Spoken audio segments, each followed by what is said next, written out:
All right, folks, let's talk about something truly riveting. How bills become laws. Now, I know what you're thinking. Why should I care about this? Well, let me tell you, understanding this process is more important than you might realize. I know, sounds about as exciting as watching paint dry, right? But stick with me here because there's more to it than meets the eye. But bear with me. We're diving into the wacky world of UK, US, and Canadian lawmaking. Each of these countries has its own unique way of turning ideas into laws, and it's a lot more interesting than you might think. Why? Because these systems, despite their shared historical roots, have evolved in fascinatingly different ways. The UK with its centuries-old traditions, the US with its checks and balances, and Canada with its blend of British and French influences. Think of it like this: these countries are like siblings who inherited the same nose but ended up with wildly different personalities. They share a common ancestry but have grown into distinct entities with their own quirks and characteristics. Understanding how each system works, its strengths and weaknesses, gives us a glimpse into the soul of these nations. It helps us appreciate the diversity in governance and the different ways people can come together to solve problems. Plus, it might just save you from a screaming match with your politically charged uncle at the next family gathering. Imagine being able to explain why certain laws exist or how they came to be, and actually winning an argument for once. So buckle up, Buttercup. We're about to embark on a legislative journey that's more thrilling than a double-decker bus ride through Parliament Square, probably. And who knows, by the end of this, you might just find yourself a little more interested in the inner workings of government. After all, these laws shape our lives in ways we often don't even realize. From the taxes we pay to the rights we enjoy, every aspect of our daily lives is touched by the laws created in these hallowed halls. So let's dive in and see what makes each system tick and why it matters to you and me. Let's start with the UK, the land of tea, crumpets, and a parliamentary system that's older than your nan's fruitcake recipe. The UK Parliament is one of the oldest in the world, with roots tracing back to the 13th century. Here, the process begins with an idea for a new law, also known as a bill. This idea can come from various sources, including government departments, individual MPs, or even public petitions. This bill can be proposed by the government or even an individual member of Parliament. Democracy in action, folks. Once a bill is drafted, it needs to be introduced in either the House of Commons or the House of Lords. Once proposed, the bill goes through several readings and debates in both the House of Commons and the House of Lords. The first reading is a formality where the title of the bill is read out in order to be printed. This is where things get really British. The second reading is where the main principles of the bill are debated. Imagine a room full of people in wigs arguing about the finer points of comma placement. It's a spectacle of tradition and rigorous debate. It's basically that, but with more tea and slightly less yellow. After the second reading, the bill goes to the committee stage, where it is examined in detail. The UK system is known for its thoroughness. Committees scrutinise the bill line by line, making amendments as necessary. They really kick the tyres on these bills, examining every nook and cranny. After the committee stage, the bill returns to the House for the report stage and third reading. The downside, it can take ages for a bill to become law. The process is meticulous and can be quite slow. Plus, the House of Lords, with its unelected members, has a surprising amount of power. They can delay bills and suggest amendments, although they cannot ultimately block a bill indefinitely. Not exactly the most democratic setup, is it? However, the House of Lords does provide a check on the elected House of Commons, ensuring that legislation is thoroughly reviewed. Finally, once both houses agree on the bill, it is sent to the monarch for royal assent. This is largely a formality in modern times, but it is the final step for a bill to become law. And there you have it, the journey of a bill through the UK Parliament from an idea to a law. It's a process steeped in history, tradition, and a fair bit of debate.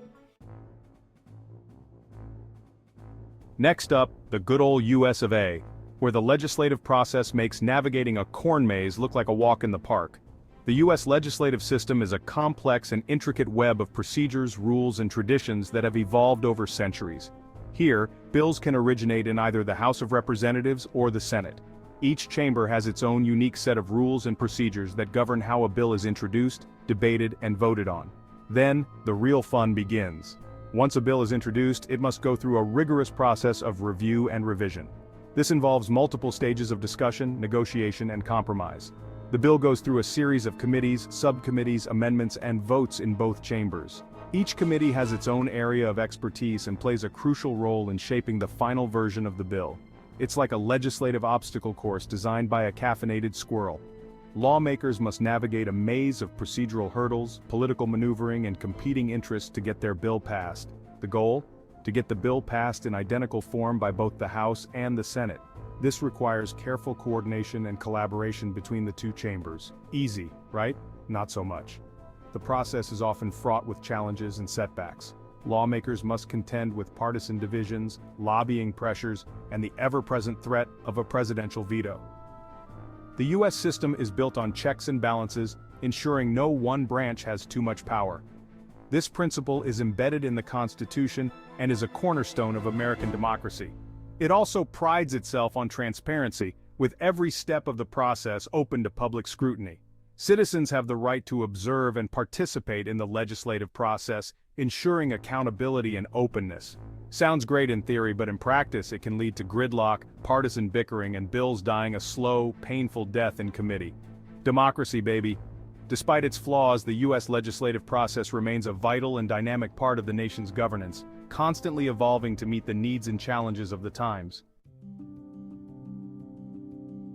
Finally, let's hop over to Canada, the land of maple syrup, politeness, and a legislative system that's like a hybrid of the UK and US models. Like the UK, Canada has a parliamentary system with a Prime Minister and two Houses of Parliament. However, their Senate is appointed, not elected, which, let's be honest, is a bit of a head-scratcher. Similar to the UK, Canadian bills go through multiple readings and debates in both the House of Commons and the Senate. They also have a rigorous committee process, ensuring bills are thoroughly examined. This means the process can be slow, and the unelected Senate adds a layer of undemocratic flavor to the mix. But hey, at least they're polite about it, huh? So, when we compare the UK and US legislative processes, we see some key differences. In the UK, the process is more streamlined, with a stronger emphasis on party discipline. However, in the US, there is a greater focus on checks and balances, which can sometimes lead to gridlock. Each system has its own strengths and weaknesses, but it's fascinating to see how they have evolved differently based on their unique political histories and cultures. When comparing the UK's legislative process to Canada's, there are both similarities and differences. Both nations use a parliamentary system, but the nuances in their procedures can lead to different outcomes. For example, the UK's process is often seen as more streamlined, while Canada's bicameral system provides additional checks and balances.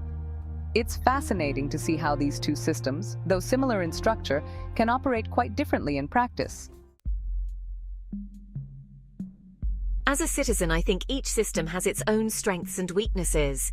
The UK's legislative process is efficient, but sometimes it feels like there's less room for debate. In contrast, the US system allows for more thorough scrutiny, but it can also be frustratingly slow. Canada's system seems to strike a balance, but it still has its own set of challenges, like any other system.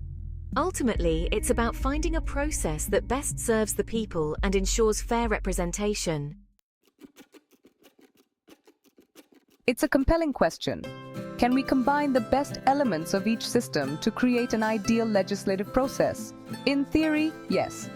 We could take the efficiency of the UK system, the thorough scrutiny of the US process, and the balanced approach of Canada's system. However, in practice, it's much more complex. Each system is deeply rooted in its own political culture and history, making it difficult to simply merge their best parts. But striving for improvement and learning from each other is definitely a step in the right direction. Legislation is not just about passing bills. It's about shaping the future of a nation. Each system, whether it's the UK's, the US's, or Canada's, reflects the values and priorities of its people. The process of making laws is a testament to the democratic principles that guide these nations. It's a continuous journey of adaptation and improvement, driven by the collective will to create a better society for all.